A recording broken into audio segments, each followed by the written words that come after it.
है पुलिस की आवाज न्यूज, क्राइम का खुलासा।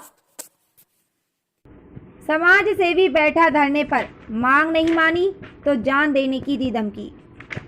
जहां एक और कोविड जैसी महामारी से पूरा देश करा रहा है और जिस महामारी समय में देश में लाखों लोग कोरोना से संक्रमित हो रहे हैं और सैकड़ों की संख्या में लोग इलाज और ऑक्सीजन और वेंटिलेटर के अभाव में लोग मर रहे हैं, वहीं उत्तर प्रदेश के एटा में एक नया मामला सामने आया जहां एक समाज सेवी लोगों के बेहतर इलाज मुहैया कराने के लिए एक समाज सेवी व्यक्ति धरने पर बैठ गया, जिसको हमारी टीम ने धरना स्थल पर पहुंचकर पूरे मामले की पड़ताल की।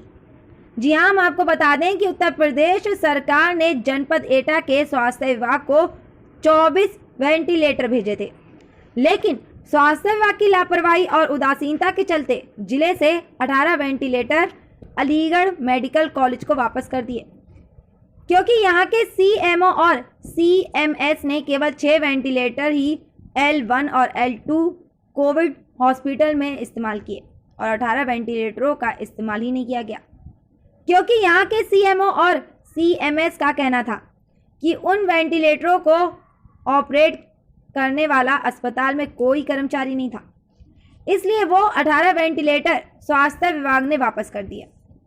देखिए इन स्वास्थ्य विभाग के अधिकारियों की नाकामी कि इन लापरवाह अधिकारियों का लापरवाह रवैया कितना गैर जिम्मेदाराना है। कितनी मशक्कत के बाद सरकार ने एटा जिले को 24 वेंटिलेटर दिए, जो इन अधिकारियों की लापरवाही के चलते कैसे वापस हो गए। इसी को लेकर जिले के लोगों में काफी नाराजगी दिख रही, जहां वेंटिलेटर और ऑक्सीजन के अभाव में जिले के दर्जनों लोगों ने दम तोड़ दिया। और आज इसी को लेकर जिले के एक प्रमुख समाज सेवी मेधाव्रत शास्त्री कोविड लाइन का पालन करते हुए अकेले ही कलेक्ट्रेट धरना स्थल पर बैठ गए और लोगों से धरना स्थल पर न जाने और इस मुहिम में न आने और इस मुहिम में लोगों से सोशल मीडिया पर ही मदद करने की अपील की। उन्होंने कहा कि एटा जिला प्रशासन और स्वास्थ्य विभाग द्वारा 18 वेंटिलेटर अलीगढ़ भेजे गए, वेंटिलेटरों को वापस मंगाएं, नहीं तो वो आज तो साधारण धरने पर हैं। अगर उनकी बात जिला प्रशासन और स्वास्थ्य विभाग ने नहीं मानी तो 3 दिन बाद वो आमरण अनशन पर बैठेंगे, या तो वापस गए 18 वेंटिलेटर वापस आएंगे, नहीं तो हमारी यहाँ से अर्थी उठकर जाएगी। उन्होंने सीधी सीधी जिला प्रशासन और स्वास्थ्य विभाग को चेतावनी देते हुए कहा कि एटा जनपद की जनता के लिए उन्होंने मौत लिख दी है। वहीं उन्होंने कहा कि एटा जिले में 24 लाख लोगों की जनसंख्या है और 24 लाख लोगों पर मात्र 6 वेंटिलेटर काम कर रहे हैं। इस हिसाब से 6 लाख लोगों पर 1 वेंटिलेटर काम कर रहा है। यदि जिले 24 वेंटिलेटर लगे होते तो निश्चित ही 1 लाख लोगों पर 1 वेंटिलेटर होता। तो हमारी सीधी सी मांग है कि हमारे अलीगढ़ भेजे गए 18 वेंटिलेटरों को वापस किया जाए, नहीं तो यहाँ से हमारी अर्थी उठेगी और लोग सड़कों पर उतरेंगे और महासंग्राम होगा। उन्होंने कहा कि लोगों का सोशल मीडिया पर बहुत समर्थन मिल रहा है, हमारे जिले से 18 वापस गए वेंटिलेटरों को वापस मंगाया जाए। और उन्होंने प्रशासन को खुली चेतावनी देते हुए कहा कि यदि जिला प्रशासन और स्वास्थ्य विभाग ने अनदेखी की तो लोग सड़कों पर उतरकर प्रशासन की ईंट से ईंट बजाकर सोते हुए प्रशासन को जगाएंगे। मेधाव्रत शास्त्री जी, आपको क्यों विवश होना पड़ा धरना पर बैठने के लिए, क्या वजह है? पूरी दुनिया में हर देश इस कोशिश में है कि कैसे अपने लोगों को बचाया जाए, अधिक से अधिक संसाधन जनता को दिए जाएं।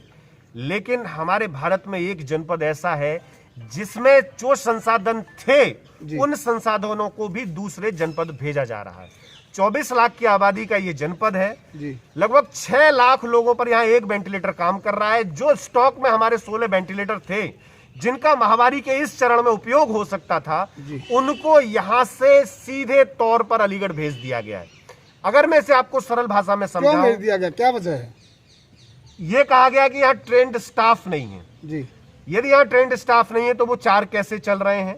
यदि आधिकारिक ट्रेंड स्टाफ नहीं है तो क्या जो लोग उन 4 वेंटिलेटर को चला रहे हैं अब तक वो अपनी सेवाएं देकर और सारे लोगों को ट्रेंड नहीं कर सकते? मतलब जो इसके पीछे तर्क है वो बहुत हास्यास्पद है, उस तर्क के लिए कहीं कोई जगह नहीं है। अगर सरल भाषा में कहें तो सीधे तौर पर एटा को एटा के मठाधीशों ने और प्रशासनिक अधिकारियों ने सीधे तौर पर मौत का एक गुलदस्ता भेंट कर दिया है कि आप मरते रहिए, जलते रहिए, कटते रहिए, लेकिन हमें कोई फर्क नहीं पड़ता है। इस बात से, लेकिन जो एटा का आम जन है वो बहुत आहत है।